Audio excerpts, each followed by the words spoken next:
Short video में। और इस वीडियो में हम बात करने वाले हैं विधान पालिका, कार्यपालिका, न्यायपालिका के बारे में। तो प्लीज एंड तक जरूर देखिएगा, बहुत ही इंटरेस्टिंग वीडियो होने वाली है और मैं गारंटी कहता हूं दोस्तों, इस वीडियो के बाद आपको विधान पालिका, कार्यपालिका, न्यायपालिका और लोकसभा और राज्यसभा के बारे में संपूर्ण जानकारी हो जाएगी, मेरी गारंटी है। सो प्लीज एंड तक जरूर देखिएगा। तो चलिए इस वीडियो को शुरू करते हैं। तो सबसे पहले आप देख सकते हैं कि हम बात कर रहे हैं विधान पालिका, कार्यपालिका और न्यायपालिका। तो विधान पालिका क्या है? तो विधान पालिका का मतलब होता है कानूनों का निर्माण करने वाली एक संस्था, यानी कानूनों का निर्माण करने का काम किसका है? विधान पालिका का। इसी प्रकार से कार्यपालिका क्या है? कार्यपालिका का काम होता है कानूनों को लागू करना। और अगर हम न्यायपालिका की बात करें तो न्यायपालिका का मतलब होता है दंड प्रदान करना, यानी अगर कार्यपालिका द्वारा जारी किया गया कानून, लागू किया गया कानून जनता द्वारा सही प्रकार से पालन नहीं किया जाता है तो जनता को दंड देने का काम किसका है? न्यायपालिका का है। तो बात संसद के नाम से जाना जाता है। किसके नाम से? संसद के नाम से। और हमारी जो संसद वो 3 लोगों से मिलकर बनती है। इसमें राष्ट्रपति, लोकसभा और राज्यसभा शामिल है। तो भारतीय संविधान के अनुच्छेद 79 के अनुसार संघ के लिए एक संसद होगी जो राष्ट्रपति और दोनों सदनों से मिलकर बनी होगी। दोनों सदन कौन? लोकसभा और राज्यसभा।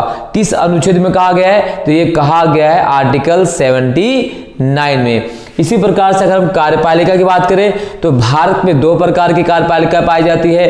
एक कार्यपालिका को स्थायी कार्यपालिका कहते हैं, दूसरी को अस्थायी कार्यपालिका कहते हैं।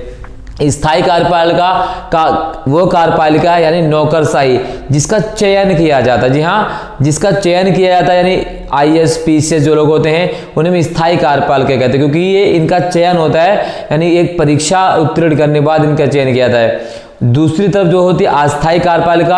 अस्थायी कार्यपालिका यानी जिसे आप राजनीतिक कार्यपालिका भी कह सकते हैं, यानी जिनका चुनाव होता है, जिसका चयन नहीं होता, जिसका चुनाव होता है किसके द्वारा? जनता के द्वारा, और इनका चुनाव हर 5 साल के बाद होता है। अस्थायी कार्यपालिका जो नौकरशाही है, एक बार चुन लिए गए, एक बार इनका चयन हो गया तो इनके ये अपने पद से नहीं हटेंगे। जबकि जो राजनीतिक कार्यपालिका या अस्थायी कार्यपालिका है ये हर 5 साल बाद चुनाव होता रहा और ये बदलते रहेंगे। दूसरी प्रकार हम देखें तो है न्यायपालिका। न्यायपालिका आपसे कहे तो भारतीय न्यायपालिका सर्वोच्च न्यायालय के बारे में अनुच्छेद 124 में कहा गया है। सुप्रीम कोर्ट यानी सर्वोच्च न्यायालय। उसके बाद जो आता है वो उसका निचला स्तर होता है, जिसे हम हाई कोर्ट कहते हैं यानी उच्च न्यायालय।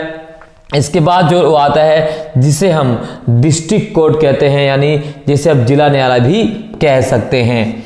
और इसके नीचे स्थानीय न्यायालय भी होते हैं। तो ये हमारे न्यायपालिका की संरचना है। ये आपको क्लियर हो गया? तो इसके लिए एक लाइक, शेयर, कमेंट। तो संघात्मक शासन व्यवस्था में जो है विधायिका के 2 प्रकार होते हैं। अब इस विधायिका को केंद्रीय स्तर पर हम क्या कहते हैं? लोकसभा और राज्यसभा कहते हैं। राज्य स्तर पर इसे क्या कहा जाता है? विधानसभा और राज्यों की विधान परिषद। राज्यों में विधानसभा और विधान परिषद, केंद्र में लोकसभा और राज्यसभा। तो बात कर लेते हैं लोकसभा और राज्यसभा के बारे में। तो हमारे सदन के 2 सदन हैं, राज्यसभा और लोकसभा। तो पहले लोकसभा की बात करते हैं। लोकसभा जिसे जनता का सदन या निम्न सदन भी कहा जाता है, याद रखिएगा, जनता का सदन या निम्न सदन। इसे जनता का सदन इसलिए कहा जाता है क्योंकि लोकसभा के सदस्यों का चुनाव जनता के द्वारा प्रत्यक्ष रूप से किया जाता है, यानी इस लोकसभा के चुनाव में जनता स्वयं पोलिंग बूथ पर जाकर मतदान करती है और अपने पसंदीदा प्रतिनिधि को, पसंदीदा उम्मीदवार को चुनती है। तो इसलिए इसे जनता का प्रतिनिधित्व कहते हैं और संपूर्ण भारत की जनता का प्रतिनिधित्व करती है। चलिए, तो ये क्या है? संपूर्ण भारत की जनता का प्रतिनिधित्व करती है। इसे निम्न सदन भी कहा जाता है। और प्रारंभ में अगर हम बात करें, लोकसभा की जो अधिकतम संख्या थी वो 500 थी। यानी जब हमारा संविधान बनकर तैयार हुआ था तो लोकसभा के सदस्यों की संख्या 500 निश्चित की गई थी। उसके बाद 1987 के बाद करें संशोधन के बाद इसकी संख्या जो है 550 निश्चित कर दी गई और 2 एंग्लो इंडियन की संख्या भी इसमें स्थापित कर दी गई। वो एंग्लो इंडियन कौन थे? तो एंग्लो इंडियन उन्हें कहा जाता है जो आजादी के बाद भारत में रह गए। कौन रह गए? अंग्रेज, पुर्तगाली जो भारत में रह गए उन्हें एंग्लो इंडियन के नाम से जाना जाता है। ये इंग्लैंड के जो लोग रह गए थे। 1987 के बाद हमने कहा कि सदस्य संख्या 500 से बढ़कर 550 कर दी गई, प्लस 2 एंग्लो इंडियन यानी 552। तो इस 552 में से 530 सदस्य जो है राज्यों से होते थे और 20 सदस्य जो है केंद्र शासित प्रदेशों से। और जिसे हम संघ क्षेत्र प्रदेश कहते हैं 2 एंग्लो इंडियन। हालांकि वर्तमान में एंग्लो इंडियन की जो सदस्यता थी उसे समाप्त कर दी गई। अब 2 एंग्लो इंडियन को चूज करता था तो अनुच्छेद 331 के तहत, आर्टिकल 331 के तहत, 331 के तहत 2 एंग्लो इंडियन चुनने का अधिकार किसका था? तो वो था राष्ट्रपति के पास। तो राष्ट्रपति से मनोनीत करते थे। परंतु 25 जनवरी 2020 से जो संविधान का, भारतीय संविधान में 104वां संविधान संशोधन किया गया, उस संशोधन के बाद अब 2 एंग्लो इंडियन कि जो राष्ट्रपति द्वारा जो मनोनीत किए जाते थे, अब उनका मनोनयन नहीं किया जाएगा। क्यों? क्योंकि उनकी संख्या अब ज्यादा नहीं है, क्योंकि लोकसभा में जो जनसंख्या या जो प्रतिनिधि होते हैं वो 10 लाख पर 1 होते हैं। तो ये है लोकसभा। लोकसभा एक क्या है? अस्थायी सदन है। जी हाँ, अस्थायी सदन है, क्योंकि इसका विघटन हर 5 साल में होता है। इसे निम्न सदन भी कहा जाता है, इसे जनता का सदन भी कहा जाता है, राइट। तो ये लोकसभा की बात करें, लोकसभा की एक और सबसे बड़ी शक्ति है, तो इस लोकसभा में ही केवल धन विधेयक को पारित किया जा सकता है। धन विधेयक को केवल राज्यसभा 14 दिनों तक रोक सकती है। तो ये अभी हमने जो डिस्कस किया है वो है लोकसभा की विशेषता या लोकसभा के बारे में। आई होप ये आपको पूरी तरह से समझ में आ गया है। तो अब बात कर लेते हैं राज्यसभा के बारे में। राज्यसभा या जिसे हम क्या कहते हैं? ऊपरी सदन। राज्यसभा जिसे ऊपरी सदन या राज्यों का सदन के नाम से भी जानते हैं। तो राज्यसभा किसका प्रतिनिधित्व करती है? राज्यों का। क्यों? क्योंकि राज्यसभा के जो सदस्य होते हैं वो राज्यों से चुने जाते हैं, ना कि जनता द्वारा। ठीक है, तो राज्यसभा के सदस्यों का चुनाव जनता नहीं करती है, जनता द्वारा चुने गए प्रतिनिधि कहते हैं। यानी आप इसे कह सकते हैं कि राज्यसभा का जो चुनाव होता है वो अप्रत्यक्ष रूप से होता है और लोकसभा का जो चुनाव होता है वो प्रत्यक्ष रूप से होता है। क्लियर? अधिकतम संख्या कितनी है? तो राज्यसभा की जो अधिकतम संख्या है वो 250 है और 238 सदस्य जो हैं वो राज्यों से हैं और 12 सदस्य जो हैं राष्ट्रपति द्वारा मनोनीत किए जाते हैं। तो राज्यसभा में राष्ट्रपति किन 12 सदस्यों को मनोनीत करता है?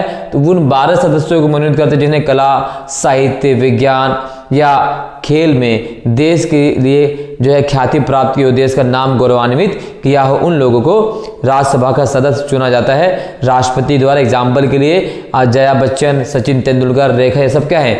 ये सब रह चुके किस चीज के लेकर? राज्यसभा के सदस्य। राज्यसभा के वर्तमान सदस्यों की बात करें तो वर्तमान में 245 सदस्य हैं। 233 जो है राज्यों से चुने गए हैं और 12 जिनको राष्ट्रपति ने मनोनीत किया है। चुनाव कैसे होता है? तो राज्यसभा के सदस्यों का चुनाव एकल संक्रमणी मत प्रणाली के द्वारा होता है और लोकसभा के सदस्यों का चुनाव जो होता है वो होता है फर्स्ट पास दी पोस्ट सिस्टम के द्वारा। याद रखिएगा, लोकसभा के सदस्यों का चुनाव कैसे होता है? फर्स्ट पास दी पोस्ट सिस्टम के द्वारा, यानी जो सबसे आगे उसी की जीत प्रणाली द्वारा। जबकि राज्यसभा के सदस्यों का चुनाव होता है समानुपातिक प्रतिनिधित्व प्रणाली के माध्यम से, एकल संक्रमणीय मत प्रणाली के द्वारा। इसी प्रकार से अगर हम बात करें तो अवधि कितनी होती है? तो राज्यसभा के सदस्यों की जो अवधि 6 वर्ष होती है और ये एक स्थायी सदन है, यानी राज्यसभा का विघटन नहीं होता है। जैसे लोकसभा का हर 5 साल में विघटन हो जाता है, वैसे राज्यसभा का हर 6 साल में विघटन नहीं होता है। इनके सदस्यों का कार्यकाल 6 वर्ष होता है। राज्यसभा विघटित नहीं होती है, परंतु इसके 1/3 जो सदस्य हैं प्रत्येक 2 वर्ष में जो है वो क्या होते हैं? अपने पद से रिटायर होते हैं और उनके बदले हर 2 साल में सदस्यों को चुनाव किया जाता है। क्लियर? तो यह है राज्यसभा। और हमने बात करी लोकसभा। तो राज्यसभा, लोकसभा क्या है? सदन किससे मिलकर बनता है? कार्यपालिका कितने प्रकार की होती है और न्यायपालिका की संरचना क्या है? आई होप इस वीडियो में आपको पूरी तरीके से समझ में आ चुका है। अगर समझ में आया है तो लाइक जरूर कीजिएगा, चैनल पर नए हैं तो सब्सक्राइब जरूर कर लीजिएगा, बेल आइकन को भी प्रेस कर लीजिएगा। बहुत बहुत धन्यवाद।